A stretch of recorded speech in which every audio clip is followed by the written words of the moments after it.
విఘ్నరాజ నిన్ను వినయమ్మునంగొల్తూ పల్కులిచ్చు తల్లి ప్రణతి గొనుము. తల్లిదండ్రులకెద దండము పెట్టెద, చదువు చెప్పిన గురు శరణు శరణు. పద్య విద్య నేర్పె పసగల గురువులు, పద్యమల్లగానే పరవశించు. పాలు పండ్ల కన్న పద్యమిన్నయా, బాలసుబ్రహ్మణ్య ప్రణతి గొనుమా అంటున్న మన మఠం సాంబమూర్తి గారి శతకత్రయం ఆవిష్కరణ జరగబోతున్న శుభ తరుణం ఇది. కీర్తిశేషులు వేముగంటి జయప్రకాష్ మరియు కీర్తిశేషులు శ్రీమతి కన్నేపల్లి వరలక్ష్మి గారుల స్మృత్యర్థం అనంతచందం పద్యరసచరి ఆధ్వర్యంలో నిర్వహించబడుతున్న శతాధిక శతక ఆవిష్కరణ సభ బైరామల్గూడ అయ్యప్ప క్షేత్రంలో జరుగుతున్నది. దీనికి సాహితీ బంధు చంద్రశాస్త్ర రత్నాకర చందో బ్రహ్మశ్రీ తోపెల్ల బాలసుబ్రహ్మణ్య శర్మ గారు నిర్వాహకులుగా, పద్యమ శంకర సమస్యాపృచక చక్రవర్తి శ్రీమాన్ కంది శంకరయ్య వారు అధ్యక్షులుగా, చిరంజీవి శతావధాని అవధాన బాలభాస్కర చిరంజీవి ఉప్పలధరియం భరత్ శర్మ గారు వ్యాఖ్యాతగా వ్యవహరిస్తున్నారు. అలతి పద సోయగంతో రచింపబడిన ఈ శతకత్రయం ఆవిష్కరణ చూద్దామా రండి. సాంబమూర్తి గారి పుస్తకావిష్కరణను అభినందించాల్సిందిగా ప్రార్థన అండి. వారు 3 శతకాలను రచించి ఇక్కడ ఆవిష్కరించుకుంటూ ఉన్నారు. వారు ఎంతో పద్యప్రియులు, పద్యం పట్ల ఒక అభిమానాన్ని, భక్తిని చూపేటటువంటి వారు. మన అనంత ఛంద కార్యక్రమాలన్నింటికీ కూడా విచ్చేసేటటువంటి సహృదయులు. వారి శతకత్రయము అనేటటువంటి శీర్షికతో పుస్తకం ఆవిష్కరింపబడుతూ ఉన్నది. శ్రీ కోట పద్మనాభవాసుకి గారు నిర్వహిస్తూ ఉన్నారు.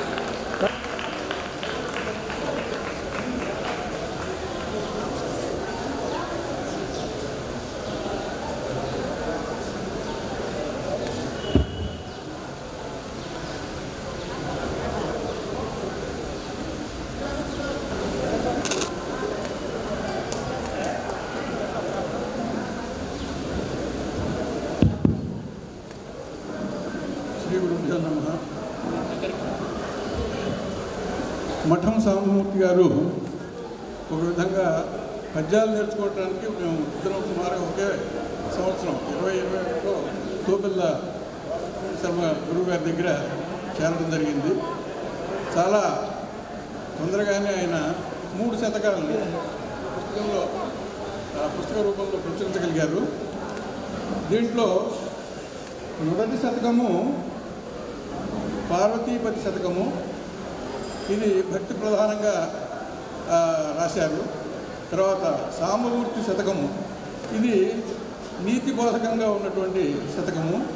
తర్వాత మగవ శతకము మమతలు పంచేటువంటి స్త్రీమూర్తులు వాళ్ళందరికీ అంకితం ఇస్తూ వారికి మన సంస్కృతిలో ఉన్నటువంటి మంచి మంచి విషయాలన్నింటినీ చాలా చక్కగా తెలియజెప్పారు.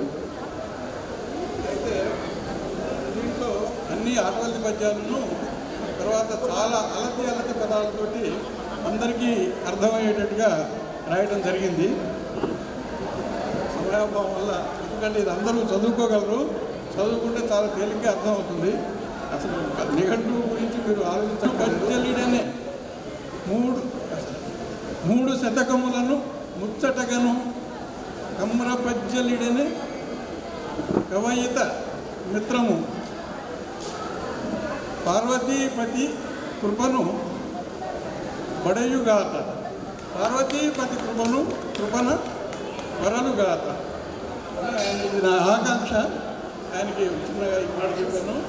ఆయన ఇంకా ఇటువంటి శతకాలని ముందు చాలా ఎక్కువగా రాసి ప్రజాబాహుళ్యంలోకి తీసుకెళ్ళగలడని ఆశిస్తూ స్వస్తి. చాలా ధన్యవాదాలండి. శ్రీ మఠం సాంబమూర్తి గారు కవిగా ఒక 2 మాటలతో వారి అభిప్రాయాన్ని చెప్పవలసిందిగా ప్రార్థన. సభాయ నమః. పద్యము నేర్పింది గురువుగారు, పద్యాన్ని పలికించింది ఆ పరమేశ్వరుడే, కానీ నా ప్రమేయం చాలా తక్కువ అని సభాముఖంగా వినయం చేస్తుంది. చాలా ధన్యవాదాలండి. ఇప్పుడు శ్రీ మఠం సాంబమూర్తి గారికి ధ్రువపత్రాన్ని జ్ఞాపికను అందించవలసిందిగా శ్రీ విట్టుబాబు గారిని ప్రార్థిస్తూ ఉన్నాం. అలాగే శ్రీ కోట పద్మనాభవాసుకి గారికి సన్మానం చేయవలసిందిగా శ్రీ విట్టుబాబు గారిని ప్రార్థిస్తున్నాం. అందరూ కరతాళ ధ్వనులతో వారిని అభినందించవలసిందిగా ప్రార్థన అండి. చాలా ధన్యవాదాలు. తరువాతి ఆవిష్కరణ శ్రీమతి మాల్యవంతం లక్ష్మీశేషు గారి గ్రంథ ఆవిష్కరణ.